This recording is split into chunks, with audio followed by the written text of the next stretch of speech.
Part two of how to devise for your auditions. Now we've already looked at coming up with some ideas by playing and discovering, and now we are going to look into how we can set these ideas into a framework, how we can finalize it, how we can rehearse it and polish it all off. And if you haven't watched that first video, it is really, really crucial to what I'm about to talk about. So make sure that you go and do that now if you haven't done it already. But if you have, then let's play on. Now we're gonna look at how you can take all of your crazy ideas and actually make them workable. And like I said in the previous video, you need to check out my new online platform, which is act.co. There are tools and resources, training videos, things about devising in there. So if this is something that you're interested in, then make sure that you sign up by checking out the link in the description box below. Let's get going and let's get on with our devising journey.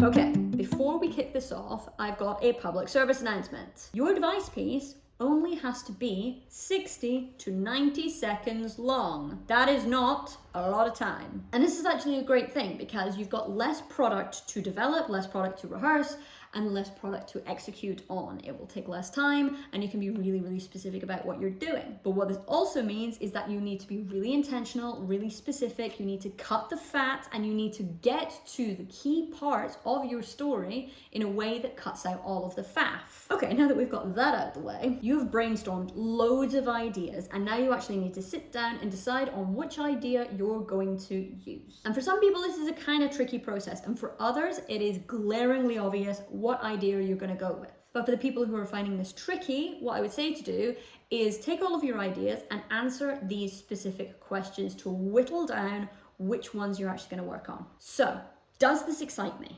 Do I have lots of creative ideas about what I could do with this? Is it relatively easy to execute? Now, depending on how much time you have to do this, and depending on how bold and adventurous you are with your execution, you could answer this a few different ways. Can this idea realistically fit into 90 seconds and remain clear? Now, in the end, you can't have 50 million ideas that you are developing and executing and exploring within 90 seconds, so you need to just choose one. And if it doesn't go your way, then leave it and pick up a new idea. The trick is to actually invest in one idea at a time, really, really work at it, and then discover whether it's actually usable or whether it needs to be ditched. Okay, so let's say that you now have your idea. What you're going to do now is you're going to arc the story. Now, for sake of ease, we are going to say that the standard story has a framework, which is beginning, middle, and end. The beginning is what we looked at before, the dilemma. Now, you don't have to start your story with a dilemma. You could start absolutely easy breezy and discover the dilemma as you go through that first part. But the dilemma is the highlight of the beginning, or act one. Also, you could replace the dilemma with a significant event. Like, let's say that you're in the 1920s and you're dancing at a dance hall and somebody so beautiful comes up to you and asks you to dance. That's not a dilemma, that is just a significant moment. Or it could be that the dilemma is that you turned up at the same dance hall and your date ditches you for somebody else, or your shoe breaks, or you fall over and everybody laughs at you. Whichever one, you get to decide. Then you've got the middle, or act two. And this is an elaboration or expansion upon act one, which is the dilemma or the significant event. So you could enjoy dancing with this person who's asked you to dance, and you fall head over heels in love with them, and they say something that absolutely rocks your world. Or they give you a flower, or a bracelet, or a lock of your own hair, which they cut off of your own heads whilst you were sleeping. Could be anything, really. Now, whether it's a dilemma or a significant event, you progress and expand on this within act two. Then you've got the end, or act three. So that is the resolution. And that could be that everything turns out right in the end. You know, it's very Shakespearean comedy, very kids TV, very Hallmark Christmas movie. And that is totally fine. In fact, it's incredibly strong and incredibly clear. So if that's the way you want to construct this, I am all for it. Or you could leave it open-ended. The end could actually leave you and the audience with more questions than you have answers. That is still a resolution. So I want you to spend some time taking notes about what could be happening in Act 1, what could be happening in Act 2, and what could be happening in Act 3. Just brainstorm, figure out what you can do. This way you've actually got a clear story in your head and you've got a very clear arc that you can start to develop. Then I want you to incorporate your previous ideas, because now you have your structure. You've got Act 1, Act 2, Act 3. I want you to think about ways that you can tell this story in ways that use minimal dialogue. And that's why we experimented with the object, with the sound, with the skill. Because again, if the audition panel wanted you to write another monologue, they would have asked for that. There are many different ways of bringing a character to life, many different ways of exploring a story, many different ways of exploring emotion and dilemma and stakes and circumstance that doesn't require you to have dialogue. And what I want you to do is concentrate on one act at a time. You can also explore the idea of playing multiple characters and shifting from one to another, because then you have to inhabit different bodies, really expanding and expressing and creating this idea that you are two or maybe even three different people. And as you go through each of those acts, you get to put those ideas into place, whether that is using objects to symbolize other things, whether the objects are actually true to what they fundamentally are. And I would recommend doing this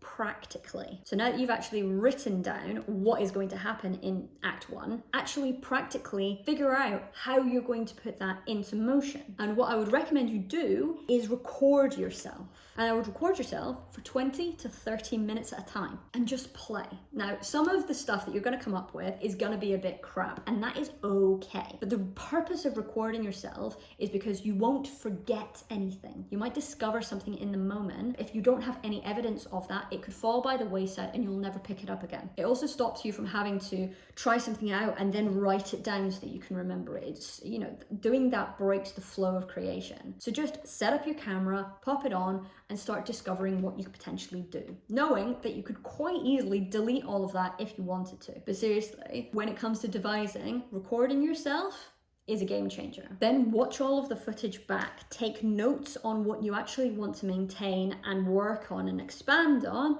and then do it again. Record yourself with these new notes, with this new take, repeat and execute, repeat and execute. And only move on to the next act when you've got the previous act set in stone. Now, once you've got all of your acts in place, you've got to figure out your transitions. You need to know how you're going to get from Act 1 to Act 2.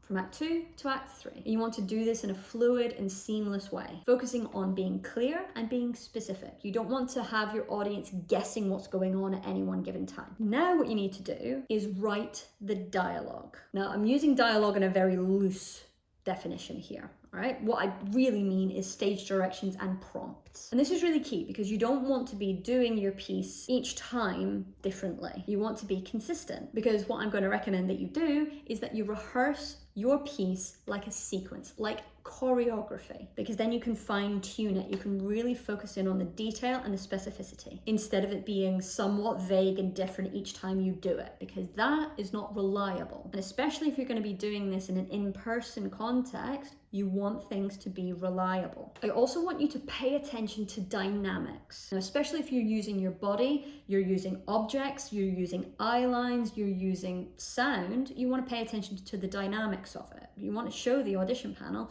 that you have range within what you're capable of doing. So think about things like pace and rhythm and voice quality, lightness and heaviness. If you're doing a self-tape, think about the dynamic of coming closer to your camera and further away from your camera. Use the frame as a guide. The panel want to see that you've thought about this in a conscious, deliberate way, and that you've given attention to the detail, and that you've got a solid story arc that they can follow. And once your piece is off book, you need to rehearse it and rehearse it and rehearse it until it's fine-tuned and repeatable. Only then do I recommend that you record it if you're doing a self-tape, or actually get it ready for an in-person audition. And now, if you are doing your Devise piece in an in-person audition situation, what you may find is a ton of other people that have done what you were probably thinking of doing at the start of this process, which is just to self-pen another monologue. Now, this does not mean that you have done this wrong. On the contrary, actually, if you were the audition panel, who do you think is going to stick out more for a good reason? The tens of hundreds of other people that have written a monologue, or that one person that has developed a piece that has minimal dialogue, that has developed something that stands by itself because it is unique, it is creative, it has detail, it is specific, it has an arc to it, and you're exploring things with your body, with your voice, with your eyes, with objects, all of these different things. Do you think that is going to be seen as more creative and more on the mark of what they actually wanted than the tons of other people that just wrote a monologue? Yeah,